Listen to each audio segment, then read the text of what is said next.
Marwadi university మంచి భవిష్యత్తు కోసం తెలుగు విద్యార్థులు ఇష్టపడే యూనివర్సిటీ.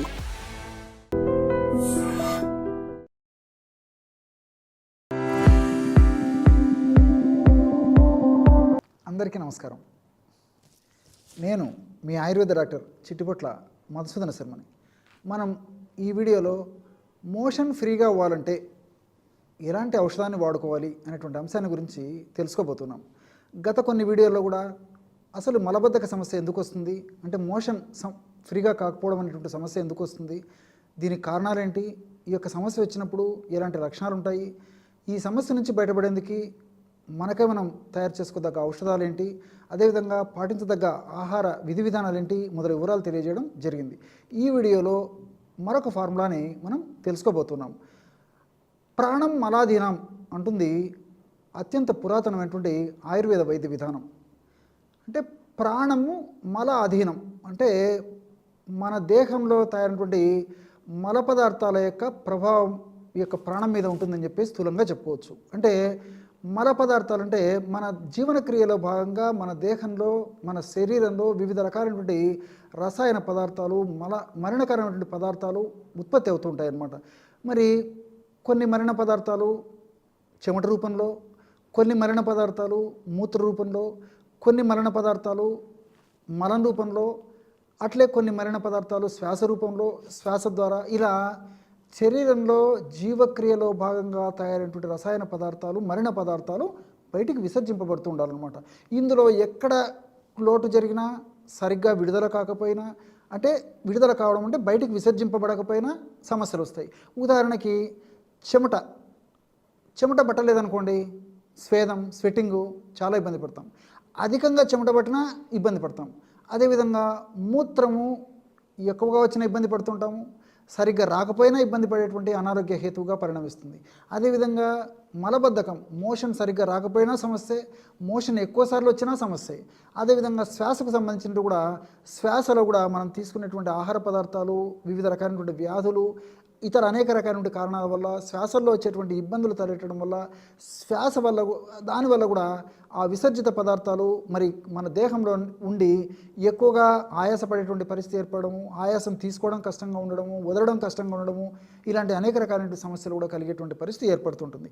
మరి ఈ యొక్క వీడియోలో మోషన్ అంటే మన దేహంలో తయారైనటువంటి మరణ పదార్థమైనటువంటి ఈ మల పదార్థం ఫీకల్ మ్యాటర్ ఏదైతే ఉందో ఇది సక్రమంగా విసర్జితం కావాలంటే ఎలాంటి ఔషధాన్ని తయారు చేసుకుని వాడుకోవాలో తెలుసుకోబోతున్నాం. ఇంతకుముందే చెప్పుకున్నట్లు మరి ప్రాణం మలాధీనం అన్నట్లు మోషన్ కూడా సక్రమంగా మోషన్ అయితేనే ఆరోగ్యం బాగుంటుందన్నమాట. ఎప్పుడైతే సరిగ్గా సమయానికి సక్రమ పద్ధతిలో మోషన్ కాదో అప్పుడు అది కూడా అనారోగ్యానికి హేతు అవుతుందన్నమాట. దీనివల్ల ఉన్నటువంటి వ్యాధులు పెరిగిపోయేటువంటి అవకాశం ఉంటుంది. భవిష్యత్తులో కొత్త కొత్త వ్యాధులు కూడా మరి మోషన్ సరిగ్గా కాకపోవడం వల్ల వచ్చేటువంటి పరిస్థితి ఏర్పడుతూ ఉంటుంది. కాబట్టి ఈ యొక్క మోషన్ ఫ్రీగా ఎందుకు మనం ఎలాంటి ఔషధాన్ని వాడుకోవాలంటే సునాముకి పొడి ఒక 30 గ్రాములు తీసుకోండి. ఈ సునామికి మనకి ఎండించినటువంటి ఆకులు మనకు మార్కెట్లో దొరుకుతాయి, పొడి కూడా మనకు మార్కెట్లో దొరుకుతుంది. మరి ఆకులు తెచ్చుకొని మిక్సీలో వేసుకుని పొడిగా తయారు చేసుకోవడం చాలా మంచిది. రిజల్ట్స్ కూడా చాలా అద్భుతంగా ఉంటాయన్నమాట. మరి మార్కెట్లో దొరికేటువంటి సునామికి పౌడర్ అయితే ఫ్రెష్గా తయారు చేసినది మనకు ఈ మధ్యకాలంలో మార్కెట్లో కూడా దొరుకుతున్నాయి. కాబట్టి అలా దొరికేట్లయితే తాజాగా తయారు చేసినవి తెచ్చుకోవచ్చు అనమాట. 30 గ్రాములు సునామికి ఆకు పొడి, అట్లే బాదాం పప్పు ఒక 10 గ్రాములు, ఎండు ద్రాక్ష 10 గ్రాములు, పటిక బెల్లం 10 గ్రాములు, తేనె తగినంత. కేవలం ఈ పదార్థాలతో బ్రహ్మాండమైనటువంటి ఔషధాన్ని తయారు చేసుకొని వాడుకోవచ్చు. ఎలాగంటే మొట్టమొదట ఈ యొక్క బాదాం పప్పు నలగొట్టేసేయండి. 10 గ్రాముల బాదాం పప్పును వీలైతే కాస్త వేయించండి, లేకపోతే అలాగైనా పర్లేదన్నమాట. 10 గ్రాముల బాదాం పప్పును మెత్తగా నలగొట్టేసేసి అందులో ఎండు ద్రాక్ష లేదా కిస్మిస్ దీన్ని ఒక 10 గ్రాములు అందులో వేసేసి అది కూడా బాగా నలగొట్టేసేయండి. దాని తర్వాత పటిక బెల్లం వేసేయండి పొడి, చివరగా సునాముకి పొడి కలిపేసేయండి. ఈ మనకు రోలుండి వసతుండి దంచేదానికి అనుకూలంగా ఉంటే ఆ విధంగా మెత్తగా దంచితే ఒక మంచి హల్వా లాంటి పదార్థం, గట్టి పదార్థం తయారైపోతుంది, లేహ్యం లాంటి పదార్థం తయారవుతుంది. అందులో అవసరాన్ని బట్టి కాస్త తేనె కూడా కలిపేసి మెత్తగా దంచి తయారు చేసుకోవచ్చు అనమాట. అలా వీలు కానటువంటి వాళ్ళు మిక్సీలో వేసేసి బాగా పౌడర్లాగా చేసేసి అంతా కలిసిపోయిన తర్వాత కాస్త తేనె కలిపేసి ముద్దలా కూడా చేసుకోవచ్చు అనమాట. ఇలా వీలైతే అలాగా.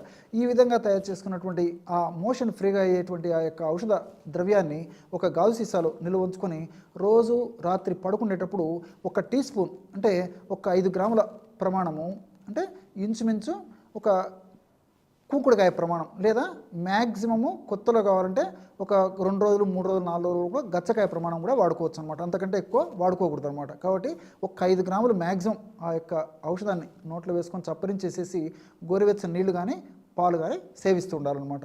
ఈ విధంగా రోజు ఒక్కసారి యొక్క ఔషధాన్ని ఈ పద్ధతిలో వాడుకోవడం వల్ల తీసుకున్నటువంటి మొదటి రోజే దీని యొక్క ఔషధ ప్రభావము, శక్తివంతమైనటువంటి ఔషధ గుణాలు మన దేహంలో ముఖ్యంగా జీర్ణ వ్యవస్థ మీద పనిచేసి మరి ఆ యొక్క క్షణం నుంచే ఆ యొక్క ప్రభావం ఉండడం వల్ల మరుసటి రోజు ఉదయం లేచినప్పటికీ అంటే మెలకువతో మనకు మోషన్ సెన్సేషన్ మెలకు వచ్చేసి నిద్ర లేపేటువంటి పరిస్థితి కూడా కలిగేటువంటి పరిస్థితి ఏర్పడుతుంది. కాబట్టి ఈ పద్ధతిలో ఈ యొక్క ఔషధాన్ని తయారు చేసుకుని వాడుకోవాలన్నమాట.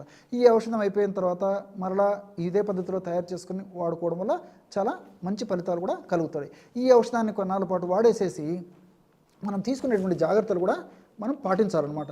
ఎలాంటివంటే వేళకు ఆహారం తీసుకుంటుండాలి. తీసుకునేటువంటి ఆహారంలో కూడా మరి పీచు పదార్థం, ఫైబర్ ఎక్కువగా ఉన్నటువంటి ఆహార పదార్థాలు, ముఖ్యంగా ఆకుకూరలు, కూరగాయలు, పళ్ళు, చిరుధాన్యాలు ఇటువంటివన్నీ కూడా ఫైబర్ బాగా ఉన్నటువంటి డ్రై నట్స్, డ్రై ఫ్రూట్స్ ఇలాంటివన్నీ కూడా బాగా తీసుకుంటుండాలి.